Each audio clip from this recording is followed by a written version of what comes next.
Hey, Uplifters. I want to take a minute to talk about something personal to me. In my 40s, I started noticing my hair was shedding more. So a couple of months ago, I started using Nutrafol. I'm already seeing so much less shedding. And my teenage daughter, who notices absolutely everything, keeps commenting on how thick my hair looks. As someone who's built my career around rigorous science, I super love that Nutrafol was the first brand to clinically study hair thinning on menopausal women, which is why I am so proud to have them as a sponsor. Nutrafol takes a whole body approach to hair health, supporting you throughout your life stages. You can see thicker, stronger, faster growing hair with less shedding in just 3 to 6 months. For a limited time, Nutrafol is offering our listeners $10 off your first month subscription and free shipping when you go to Nutrafol.com and enter the promo code Uplifters. I am beaming ear to ear. You can see that over on YouTube because I am in the same virtual space as Elena Brower, somebody I have admired for so long. Elena, if you don't know her, is a pretty legendary yoga teacher, but more than that, she is a mom. She's a mentor to so many. She is a poet. She's an artist. She is the host of the Practice You podcast. Her first book was Art of Attention. Since then, she's also published a collection of poetry called Softening Time. And now her latest book, Hold Nothing, which is what we're going to talk mostly about today. Because in this time, so many of us, and I mean this time sort of at a global level, but I also mean for those of us who identify as women in midlife, we can feel like we are holding so much. And I often describe women in midlife as juggling 50 plates simultaneously while trying to balance 14 hats on their heads and then cursing themselves the second they drop one or one of them lands, God forbid, in the way they didn't hope or expect. And so this idea of holding nothing seems maybe too radical. I'd go for holding less for most of us at this point. That's actually where I am right now. We're going to hold a little less. A little less, a little less. Just turn down the volume, fewer hats, fewer plates. And I can't think of anyone that I would be more excited to have this conversation with than you. Elena and I met a couple lifetimes ago, and I had the great joy when I was working at Weight Watchers to work on one of the most meaningful projects of my career, which was to bring a holistic well-being methodology to the weight journey that so many women were on with Weight Watchers. And Elena came in to voice some of the reflections that we had designed. And it was a turning up of a vision. And for those of us who are making something, especially something that's kind of scary to us, it's full of uncertainty, it feels brave. The scariest part of it oftentimes is co-creating with other people because it feels like there is a risk to the creation to hand it off. And yet the collaboration with you is an illustration of why we benefit from co-creation. We had poured our love into it, but it took your voice, giving it life, to take it to its next level. How did it go in the end? I never really got to follow up. We were ahead of our time. Oh, interesting. So much of what we were offering felt way too radical. That said, it was a massive success. Good. Because while it did not become a huge commercial offering at that time, I think it built the road for some big commercial offerings. But more than that, for me personally, it was life-changing because I began to connect with women who helped me see beyond my own reality to a new possible future and helped me see that life didn't have to be just climbing a corporate ladder, and life, like that, there were other measures of success and there were other ways of living. And you were certainly one of those women who influenced my journey, my path, and my choices to date. So thank you. God, I'm so happy to hear you say this, and gosh, what a blessing it is that we get to come together in ways that have meaning for us as well as many other, women. Yeah. Yeah. And I mean, that's the whole point of the show, is to bring women together to share our relationship with courage and fear, to explore what it means to do big, brave things in the second half of our lives, and to rise together. And that is so much of what I learned in that era. So it's a new format for the lessons I began learning there. But given that it's been a couple lifetimes, your first sort of public facing lifetime was a yoga teacher in New York City. Since then, I feel like you've been down some new expansive roads. So how would you define these last couple of chapters? One is creating art, painting finally, which gives me so much joy. In New York, I couldn't do that because there wasn't the space.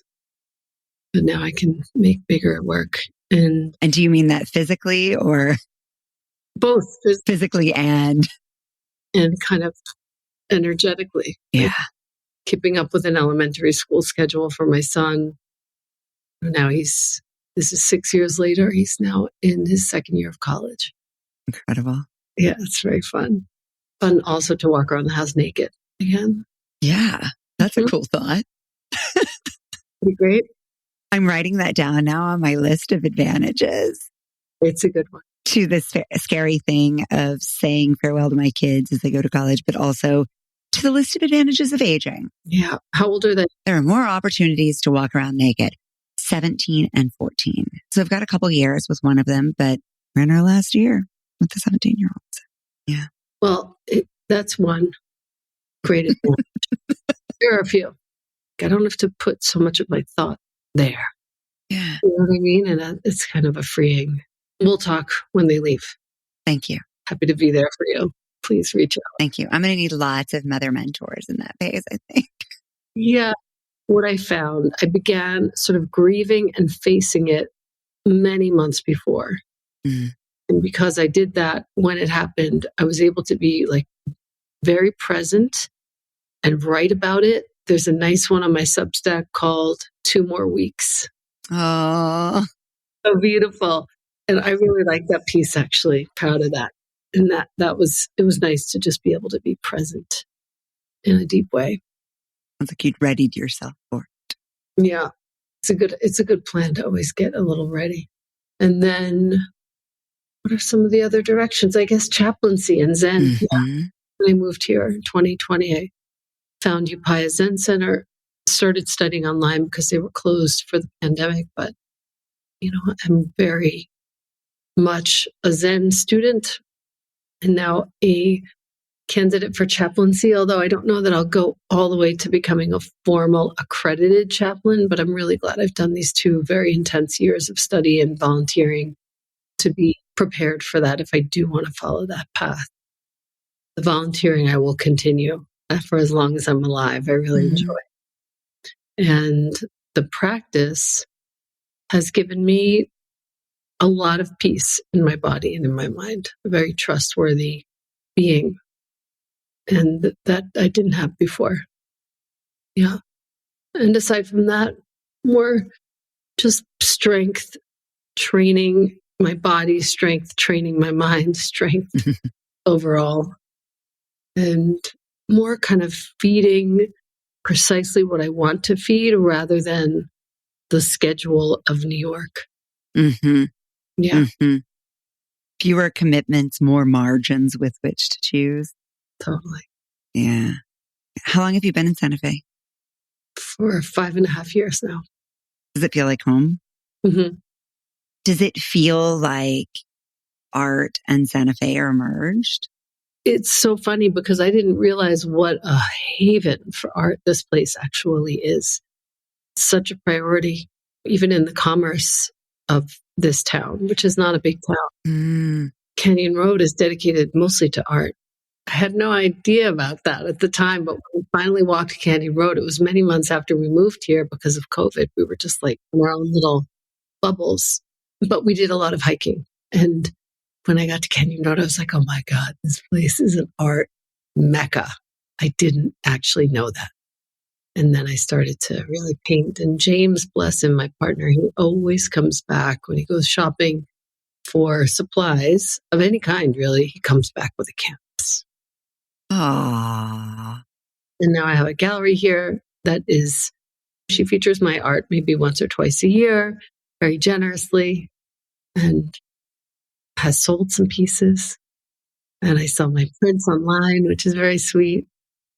Yeah, I'm just very thankful to be creating in general.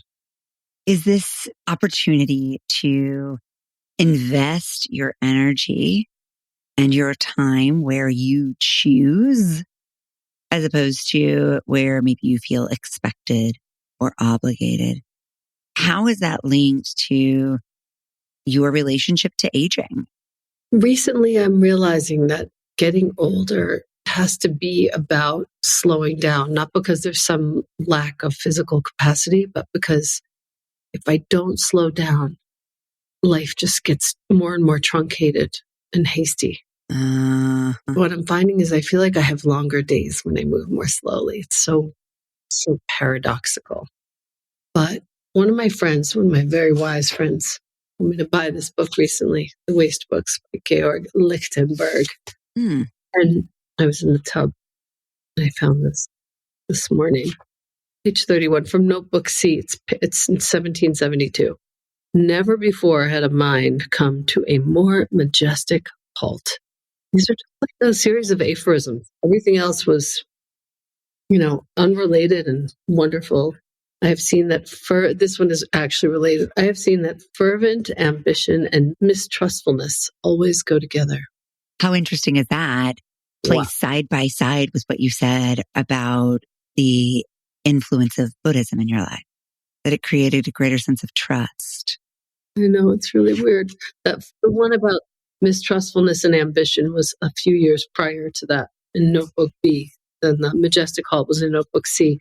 But what a observation. I think that when I first got here, I really did come to a halt of a sort that was like, it just completely changed my face, my body, my breath, my everything. Like something really shifted. And now I'm just kind of living into that truth of slowness. It's still not easy. I work from home. I have some appointments out and about, but mostly home. And I still have trouble slowing down. So funny. What is this story? I mean, I think for so many of us, the story sounds like, I'm going to miss something. I'll forget something important. What does the urgency message sound like for you? It's more like to make sure that I found in the last meditation period that I did, the desire to be seen and to get attention is so strong in me.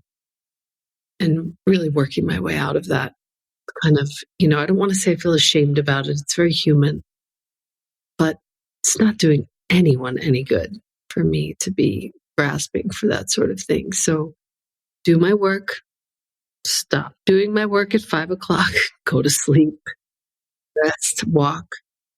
New York still runs and pumps in my veins.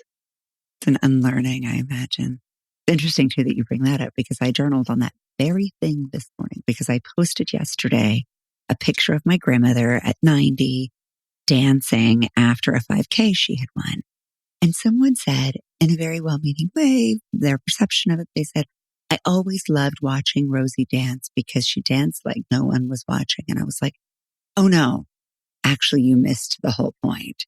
She danced because everyone was watching. And she had grown up with a lot of disdain for attention. And she was somebody who spent her life in the background supporting others. And yet, as she aged and she came back to her childlike self and lost all of her filters, there was nothing more exciting to her than getting everyone worked up into a titter because she was going low on the dance floor at 90. And I was like, it just really kind of like wrestled with my ideas of attention. The story. And there's so many layers in there and so many stories that we'll never know. Mine has to do with my sister being born and not being well. And so when I was 18 months old, everything moved. All the energy shifted in my house. Stuff like that really changes things for kids. And then that becomes this sort of unconscious motivation for everything. And that's what I'm now. Mm-hmm. To know that you have space and you are seen, and that acute need for your little girl self has been met. Yeah. And that now you can create space for something new. That's what it seems like. And I am really grateful that you distinguished it from shame, that feeling. Yeah, shame doesn't do anybody any good. Nah. Especially when it's something you were trying to take care of for your little girl self. That would just be mean to feel shame about that. I mean, if all of us would just stop with the whole shame and guilt thing and just get to the heart of the matter, which is love, looking for love, it would be a different world. Yeah. We'd certainly discover we are a lot more alike than we are different. We are a lot more alike, actually. So I need to know everything about how to hold less. What do you teach in this? More telling stories of what matters to me, what has changed my ways of seeing and being, and kind of walking you through something very personal, inviting you in, and then putting an inquiry on you. What does this mean for you? How do you relate to this? And how would you change things as a result of this understanding about yourself? That's what's interesting to me. I think we don't spend enough time kind of sharing our personal stories. And that was my intent here. And since you have kids, I would love to know if you would like to know your stable inner atmosphere. This one is called Seeing with Compassion, or Open into Listening. You tell me. Seeing with compassion feels so right for this world right now. Okay, cool. It feels urgent. It is urgent. It is urgent. So Seeing with Compassion is a section about making the primary priority to see ourselves with empathy. We're not really trained in how to do this unless we've engaged in some kind of nonviolent communication learning. And nonviolent communication has been such a game changer in my household. I can't tell you. Okay, yeah. We're going to talk about that next. Yeah, I studied with Judith Lasseter, and this whole piece, this whole section, and each section is short. It's, maybe a page or two. It's about how when I would drive him to school, I would take his behavior, whether he was ignoring me or being obnoxious, personally. With nonviolent communication, I've learned how to give empathy to myself so that I don't need him to take care of my state. And then he becomes more kind to me as a result. Fascinating, like beautiful. Fewer plates for him to juggle. Totally. I'm taking care of myself. He doesn't need to do that. This is a section of this module here. NVC practice teaches me how to acknowledge my humanity. I'm learning to observe my discomfort and offer myself empathy.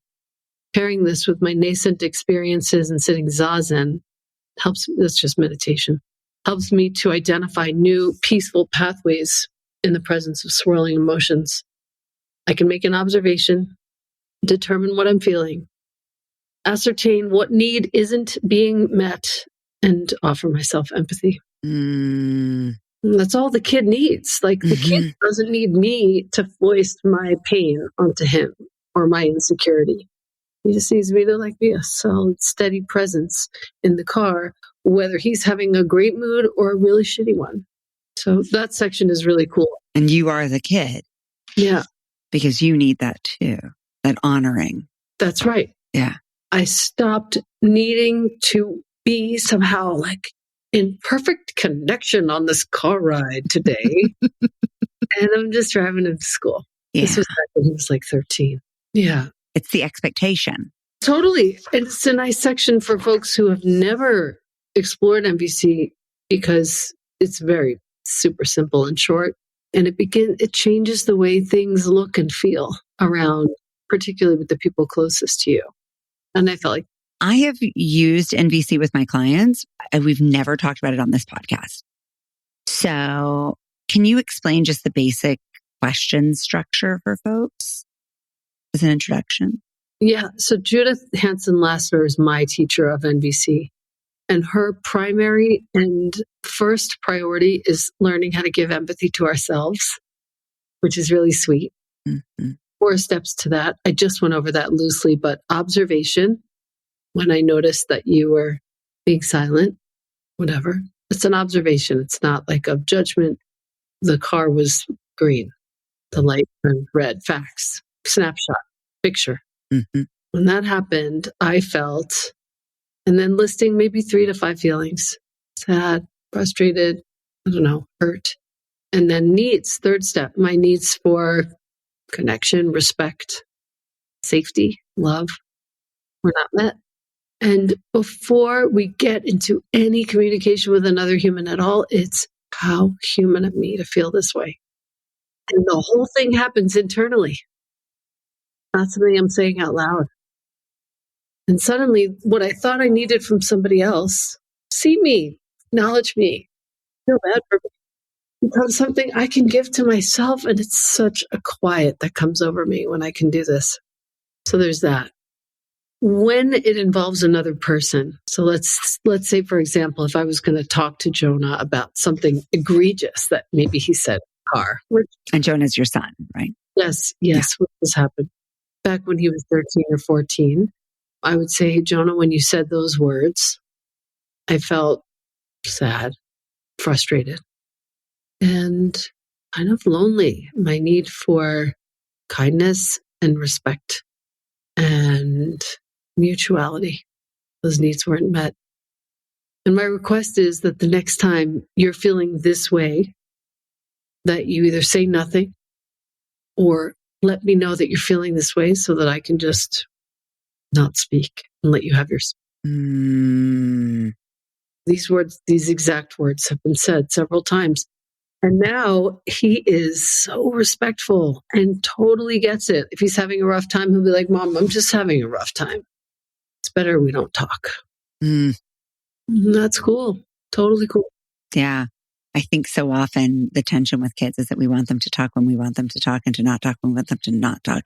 The desire for control is at odds with their desire for agency and their need in the moment. And so, yeah, I think the other thing that's happening there is you are creating a relationship of mutual respect because it is between 2 humans, not between a robot parent and a growing tree, right? It's between 2 human beings who have needs and feelings. Beautiful. The growing tree. Right? Because it's like, there is this sort of like, we imbue them with all this like natural, animalistic quality. And then we're just like, we are robots. We must be perfect. We must never make mistakes. It's like, no, we're just a bunch of humans. Real person with a heart here. Yeah. And needs. Yeah. And I think the magic of NVC is about that feelings and needs list. We don't realize what feelings we're having, and we certainly don't register cognitively needs that we have, particularly people closest to us. So to have those lists, I mean, my partner James, resisting as he did for at least a year, finally printed up the needs and feelings lists. And now when we have any sort of dialogue that feels sticky, he pulls out that damn little laminated folder. My needs for this and this and this were not met. And I can like communicate with him and understand him. We had such different childhoods. So I don't know what he needs actually. And I can't assume that his needs and mine would even remotely coincide. I love that. Yeah, my husband and I, we grew up listening to such different music.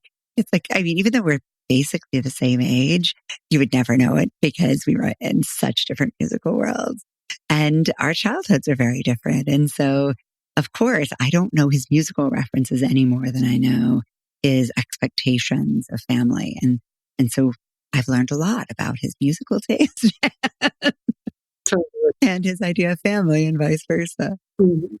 So how else have you found it effective to carry less? I think it sounds like nonviolent communication is a big piece of it. It's a big piece of carrying less, sort of fewer grudges, less rancor, anxiety, Such a good word. Rancor. fewer sort of debts. Mm. And by that, I mean people owing me something. That's something I've let go a lot of. Nobody owes me anything. And there's some stories of my mom and my grandmother and the stories that we sort of take for granted, that they're actually really deep, rich stories in our lives.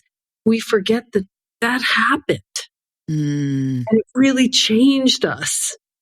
And we don't write it down because we think, well, it was so sad. And then writing it down for me in writing this book, and there are more memoirs coming. Deep, deep wells are starting to emerge in my consciousness. I'm starting to write some things down that are pretty wild.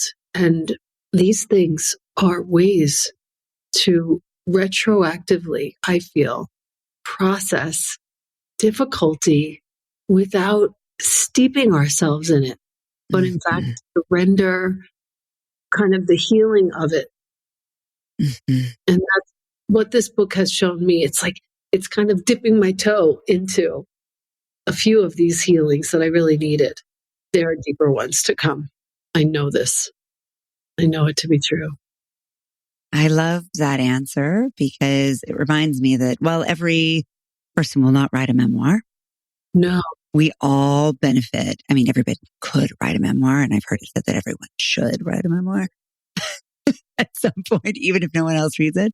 But we all have stories and we all carry them. And so I think what you're saying is the act of sharing them, even with just a piece of paper, acknowledges them. And it's almost the same process as the nonviolent communication in that it brings it out into the light and it says, oh, look, you had so many feelings and needs. I love you. I understand. I feel such compassion for you. Now I can stop judging you and move on. you're just a human being. Yeah, you're just a humaning. Beautiful. And so you did not set out to write a memoir. You thought you'd write a prompt journal. No. What's the word? Resistant? I don't want to put myself down, but it was pretty brazen for me to think that I could write a book on the aspects of Zen that have touched my heart deeply at 5 years in. I'm like, no, you can't do that. Just a Zen baby. It was earnest. My editor was like, no, technically we would like to have your book out now, but this is not the book we're looking for. So you have to start over. And that's what gave rise to what this is now. The thing only you could write. Yeah. And actually, the truth is, it was similar to the collection of poetry, which I still love and believe in. None of these sections were done until there was a little tear forming in the corner of my eye. Then it was done. Mm-hmm. Not easy. Took literally twice as long to get this book out as it would have. And so when you talk about that tear, you mean that you had moved beyond the comfortable truth into the truthier truth. The truth. Yeah, the truth. The truthier truth. That's really funny. I've never heard that before. So of the stories you told, which was the scariest? And how do you feel now having told it? Well, the rewrite was pretty scary to write down, if I'm honest. Sobriety was pretty wild, writing that one down. There was one in the 4th chapter, Taking Action, Waves of Listening. There was a piece about my partner, James, and his childhood, how he grew up in New York in an apartment building on the Upper West Side. And Christmas evening, he and his sister would go down to the trash room and basically garbage pick the toys that the wealthier kids had thrown out so that they could replace them with their new toys. And he is now writing a memoir too, because there are so many stories in this human and they're so harrowing, some of them. That one was painful to write down. There was a beautiful section about the evolving definition of family. a little painful. Like, I'm just slightly afraid for my family to read it. Mm-hmm. I hope they don't mind. But I was sitting around the dining room table as a kid. They would say they loved each other, and then they would just treat each other like garbage. Mm. I was just like, what fresh hell is this? I got to go to my room. This is not making any cognitive sense at all. There was all dissonance, Mm-hmm. and I had to compartmentalize a lot. What was it like to get those stories out of you? It was weird and important. I felt them weird and important. Yeah. I have to start somewhere, and that was as good a place to start as any. Mm-hmm. And everything is anonymized, and nobody is denigrated in any way. It was just facts. Like, this is how it was going, and this is what I felt, and this is how I coped with it. And I know that it's universal because everyone I know who's read the book is like, oh my God, yeah, that part where this one thing was said and these other things were done. And of course, we're very good liars. Mm-hmm. Of course, we have all this cognitive dissonance in our bodies. Of course, we have weird little T traumas and some big ones because we were taught to say one thing, do another thing, and pretend it was this other way. Right. All of us. Most of us, not all, Yeah. but you're right. Most of us, I think we all had it modeled from somewhere, whether it was a teacher or a parent or a friend. I think certainly the degrees to which we saw it modeled may vary, but it is such a common practice in this world that actually the radical one is this idea that somebody could be consistent. Yeah, it's really weird. And it's hard. It was hard. I mean, these were basically kids in their 20s and 30s in the 70s raising children. Yeah. Trying their best. Doing their best. Everybody's doing their best here. So you are 55, I think. Yep. Just double nickels, as they say. So what are your hopes and dreams for the next few decades, my friend? It's a funny question. I really just hope to keep on writing and keep on taking other things off my plate. It's not an easy puzzle, but I'm working it out slowly. I wrote a piece for Substack recently that I've talked about more than I talk about most of my pieces because I feel like it keeps coming up in conversation. And I called it SOG as my KPI. And it was an acknowledgement that I really am consciously and subconsciously judging the quality of my life by how much time I'm spending in my space of genius and how much time I'm spending in bullshit that doesn't matter to me. Yeah. Yeah. That's a very good. So if SOG is my space of genius, the KPI is like consistently raising that number. And I kind of hear that in what you're saying. It's like in this space of creation is your space of genius. Totally. Expression, channeling. Yes. And there are points where I just got a whole bunch of these little tiny totes from my daily ceremony decks. There's a third edition coming. The totes came, and now I feel like it's so much fun. I'm going to take pictures for the website. And then suddenly it dawns on me, oh yeah, I'm going to be doing a lot of shipping. Oh yeah, that doesn't sound fun. Right. So I have some friends who are kids who I think will do that for me. But this is that exactly what you're saying, moving into the space of genius and out of the busy. Mm-hmm. And I think so often we do that stuff because we're like, oh, it will be too hard to offload it to someone else, or it will be too costly. And ultimately, I think it's more costly on all fronts to do this stuff. That's right. Age. That's right. So every woman on the Uplifters podcast nominates another woman who inspires us. Who would you like to nominate, Elena? Ali Bogard. She's a really good friend of mine. One of my best. One of the first ones I would reach out to. She's a yoga teacher, but much more than that. Her most recent body of work has to do with regulating the nervous system via both physical practices and meditative practices. Extremely capable. and ALLYBOGARD.com. Just an incredible human and definitely an uplifter in my life. So yeah, nominate her. Yeah, I'd love to talk to her. She's great. We also, as uplifters, to your point, love to uplift other uplifters.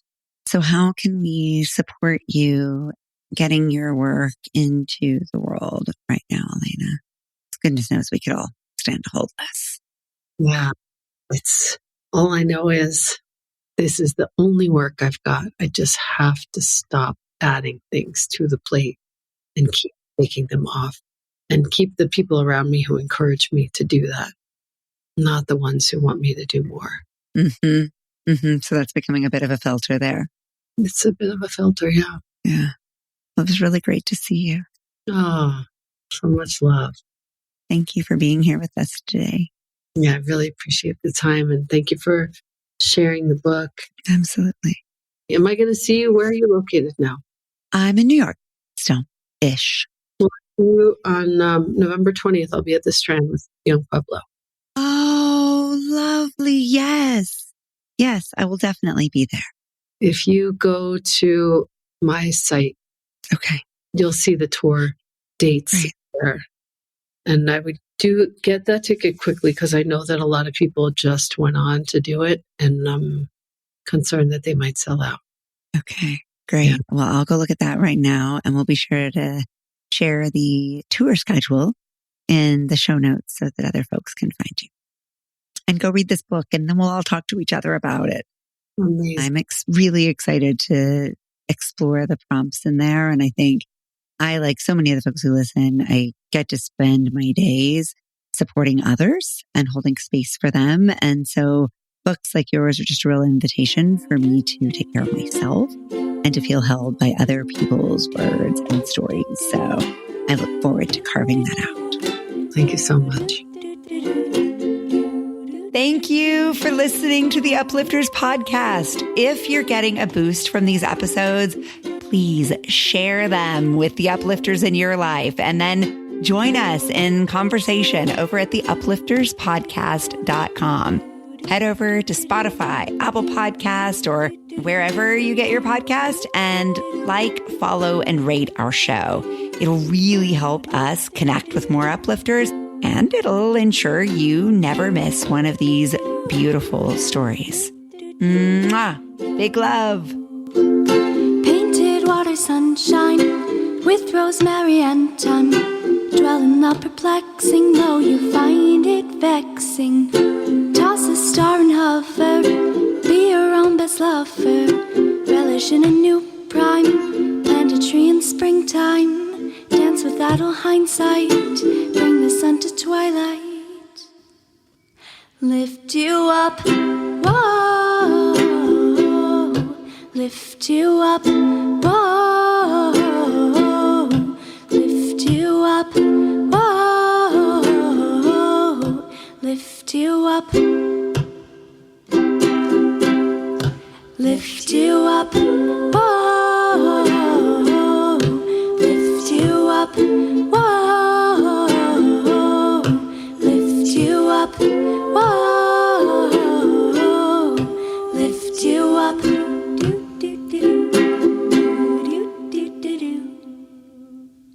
Beautiful. I cried.